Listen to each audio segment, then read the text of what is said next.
Hello and welcome to a special edition of the PM show because of that has just been announced. What we got down here, Kotare have taken us all by surprise and turned around and said they're doing a 48 scale Halifax bomber, which, well, has been talked about a lot over the last few years because me building one, and then somebody comes along, as most of the messages to me were, have you seen after you've done yours? It's like always the way, isn't it? You go and build one and somebody else does one.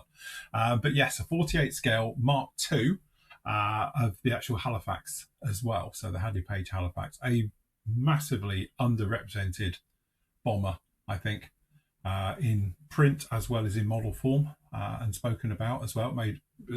When I did my build of it, it played a huge role in World War II and did every single job there was.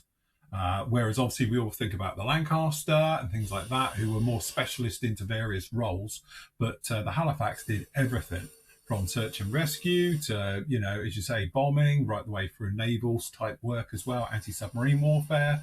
You name it, it did it. Towing, supply, everything. Mine laying, it was a jack of all trades, that thing. So, but yes. What did you think, Matt, when you heard the news? Surprised, if I'm honest. It was a surprise because I literally woke up yesterday and, as you do, scrolling through the phone, put the space on, and there it was. There was quite a bit of a gumph about it. It's like, okay, so gets up as a, fire the computer up and have a quick look to see if it's true, and lo and behold, it seems to be happening. Like I say, it's long overdue for a new for a decent 48th one, a new, whatever you want to call it, because it's, like I say, it's been really, really overlooked from manufacturers over the years, So, and like I say, the Mark II as well. So it is, yeah. So for people who don't know anything about the Halifax, the Mark II is a lot different beast to the Mark III. The Mark II was the underpowered. It couldn't climb over, I think, 18,000 feet. It was slow. It used to fly slow and low. And to be honest with you, when I did my research for mine, when I built mine, it's very interesting. I read quite a bit about the Luftwaffe pilots and how they could spot a Halifax a long way away because they were an easy target. And that's because they flew a lot lower than everybody else. So they flew low and slow and they could be intercepted quite easily and all the rest of it. It's only when the Mark III came along, which is a different beast altogether, has obviously a different front end. It doesn't have the nose turret as you see it here. It has completely different engines. I think they're the Bristol Hercules engines. And obviously it's got a new tail design as well. It looks like, it's weird really when you look at it, isn't it? Because you look at the Mark II, looks like the speedy, slinky, modern version of the Mark III. But the Mark III actually was a lot better bomber. It carried a lot more. It flew higher, it flew faster, and was generally had better handling than obviously we can see down in here on the Mark II. So very, very interesting. Again, the naysayer of me, and I'm not going to poo-poo this one at all because it's a Halifax 48 scale and it's great, but they've done it again. They've released the not as good one, if you know what I mean. I'm hopeful we will see, obviously, after this release, then we will see actually the Mark III come down the line, because to be honest with you, that's the one I wanted to do. I think one of the biggest reasons we're all excited about this, if I just, bore you to death with my one, I built the Fondair's Miniature Mark III last year, 2 years ago, and it's a challenge. Simply say that. It's a very, very difficult build. There's lots of things to correct on it, far more than I actually did going through with it. But at the end of the day, it does build up with quite a little work and a lot of fixing to something very, very nice. And on here, and as you say, if you want to go through the build on this one, it's up on the site right now. But when it is done, it does turn up to be something very, very nice and goes through.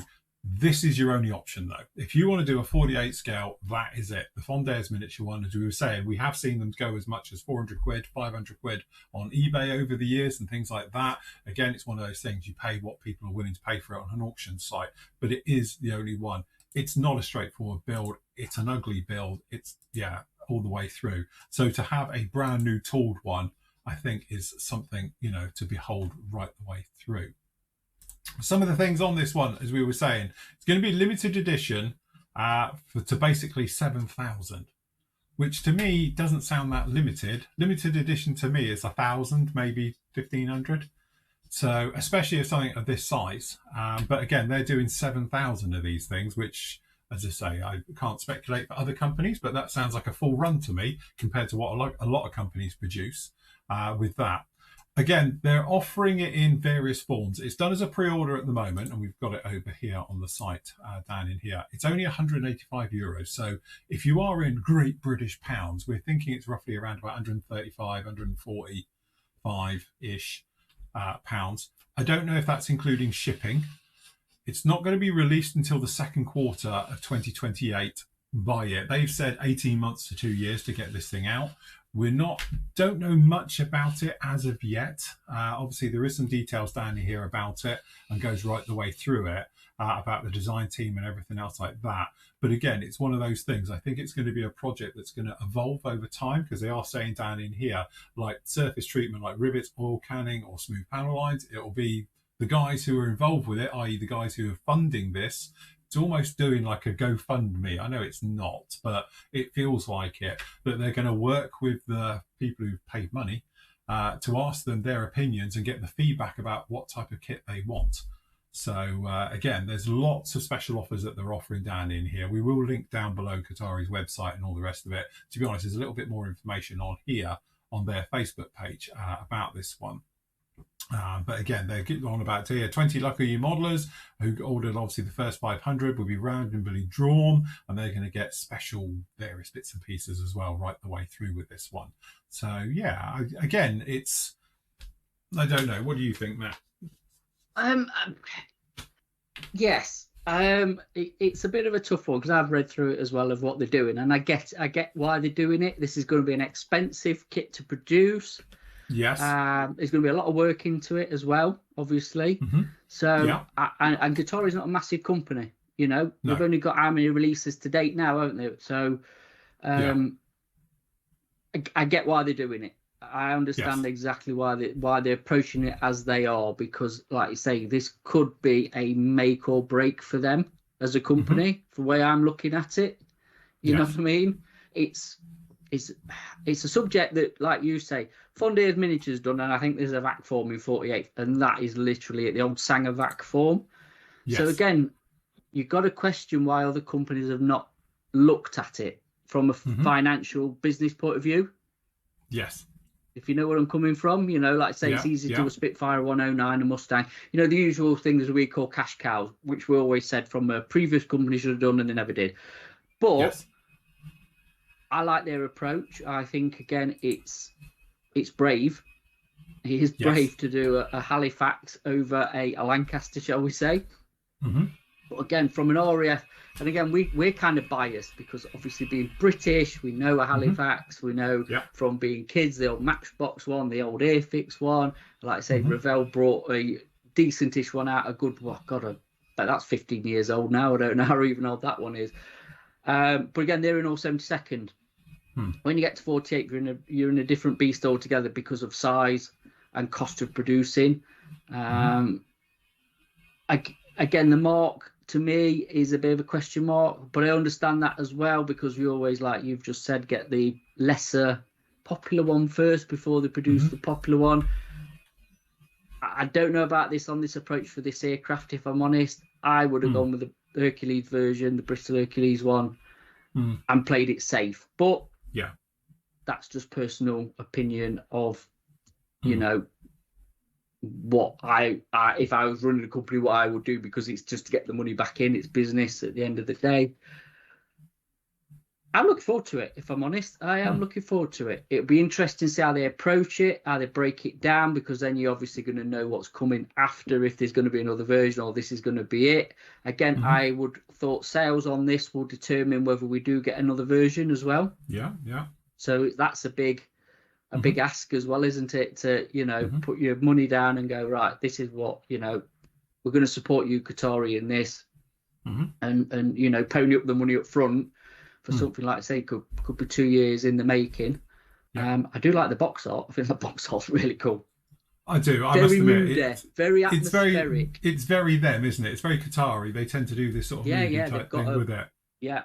You know, and definitely, I suppose from my point of view, I know, again, they say in one of their statements, I remember reading it earlier, that obviously they've got a great track record of declaring kits and then coming through with them. Yeah. But they haven't been around that long, let's face it. And somewhat, I know some people have spoken to me about it, my feelings onto it.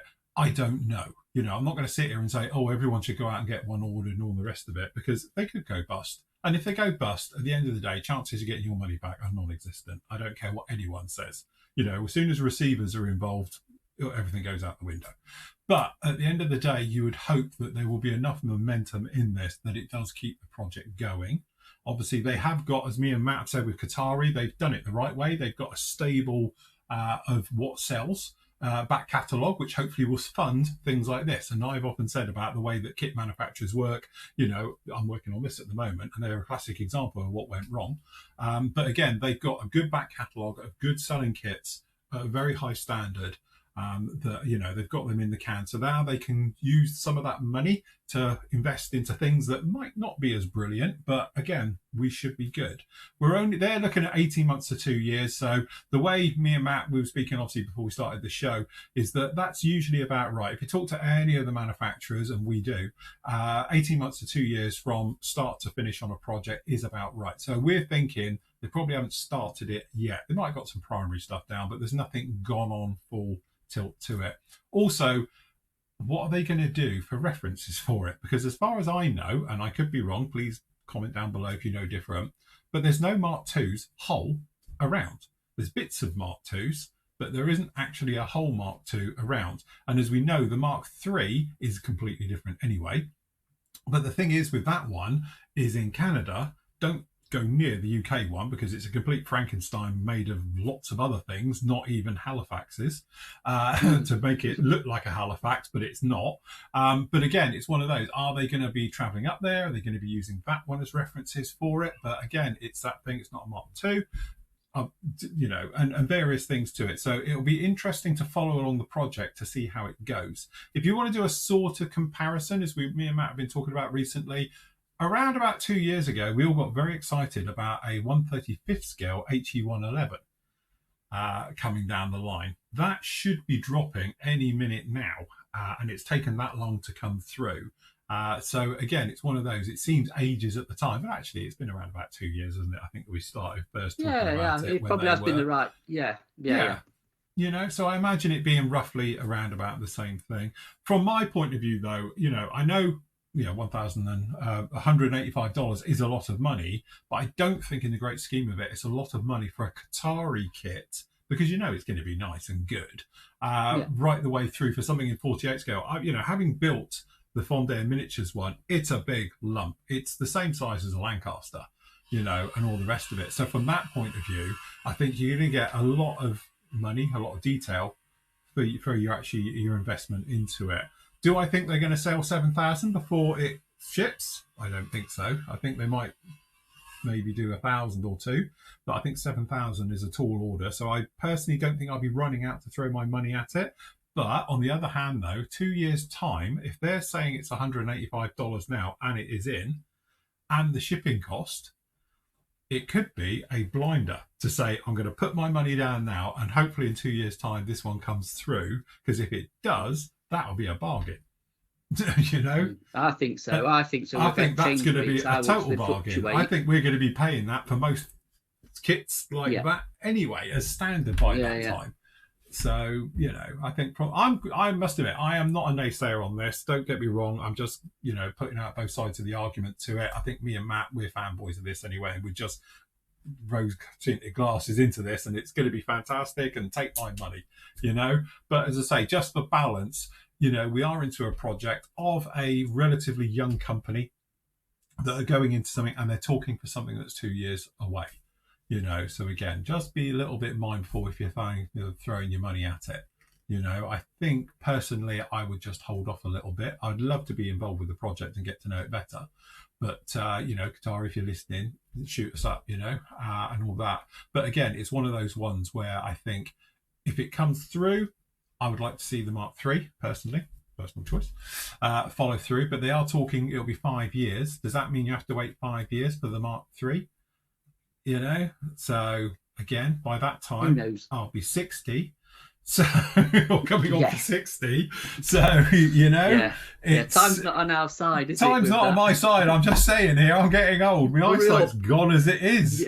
So, chop, get it out. Quick. Chop, can you get on with it? Because it's going to have to be 1/24 to be able to see it with my eyes, the way they're going at the moment. But, I must admit, from all the little bits of information I've read about it and from the feedback I've had from, obviously, with Flory members, with PM members as well, and just general for everybody who sent me a message saying, you shouldn't have built yours, you should have waited. It was like, yeah, well, it's always the way. I'm surprised, and I'm just going to say it now, and HK doesn't think it's a gazumpum. Only because I felt so sorry for HK back in the day when they released the Mosquito, and then Tamiya turned around and said, oh, and let's face it, the Tamiya one was beautiful. And it's happened to them a few times. And as we know, in all's fair in love and war and model manufacturing, because we know of stories and we've all seen things been posted up online about, companies gazumping other companies with the same model kit. I think that would be my only worry for Kotare's point of view, had they said it too soon almost, because 2 years' time, I'm not being funny, any of the other big manufacturers now, HK, we're looking at you, could literally just start this tomorrow and have it out before they do. We that would be my worry. It was. I think, with the beginning of a project, because it's not normally you hear about a project until it's nearly complete, at least. Yeah. If you get any information at all, and this obviously has been. They've obviously made the decision to put it out there, obviously to see, I think as well, what the feedback's going to be, if it's if it is a goer or not, I think. But again, you are putting the risk of, like you say, when you're on Facebook and social media in general, information travels fast. Very fast, and everybody who do it does travel fast. And if somebody gets it, that's. That's getting a bit of traction. That's getting a bit of momentum. Perhaps it's something we need to look at. You just don't know anymore, do you? Do you know what I mean? Everything's, once it's out in the public domain, I think it is a risk. I hope for them it's a risk that they've calculated and it pays off for them. I'm supporting them with this. I think. Yeah, I'm fully backing. It's definitely, again, a subject matter long overdue, like we've just said, in the scale that they're tackling it in. I don't think the price point's bad. Again, you're not looking at 300 quid, something stupid like that in our money. So, crack on with it. Just from their point of view, get it done. What I am also, I won't say concerned about, but perhaps a bit cautious about from their point of view is it's okay asking for people's opinions, but when you've got too many people going, it could stall the project completely. Yeah. Do you know where I'm coming from here? You know what I mean? Totally. Now, whether that's just, let's say, comment from them just to make people feel valued, that they're putting their money up for it, I don't know. I don't want to say, because I don't know the company and I don't know the people who work there. But from a business point of view, that's a risky thing, because you can't please everybody. No. You're only limited to what you can do with injection molding and everything, and how much, obviously they've got a price point of what they've got to produce it for. We know this talking to other, manufacturers. We've got a price point. At the end of the day, we keep coming back to it. They're a business. They need to make money to keep going and make profit. It's not just making money. It can't just break even. They've got to make profit, which then obviously they can turn back into something else. And that's how the world works. Anybody who knows business knows this. So again, I hope they're not going to get bogged down in details that they probably don't need to. Does that make sense? Again, I know something that will come up straight away, because it is got the Kotare brand on it, and that's going to be engines. Obviously, we've had the 30-second stuff. They don't come with any engines. People's moaned, well, I'm paying this, and blah, blah, it's not got an engine. To me, I'm not that bothered. No. I'm not that bothered about it. As long as everything fits and is well engineered and it goes together, an engine, again, there's going to be so many aftermarket companies that are going to produce a engine when the kit's out that you can stick in there and add in. Or if Katare's got their head screwed on, they'll do one separate as a 3D file. That you can either purchase from them or whatever as the aftermarket, and that's the way I would always go now as a as a kit manufacturer is think of the aftermarket, because it's still quite a big market to get in. And if you're doing your own, like Edward do, yes, you've got a captive audience, haven't you? You know what I mean? Yeah. But Definitely. again, bit off topic there, but yeah, no, go for it. For me, positive, you know, response from me. Good for them.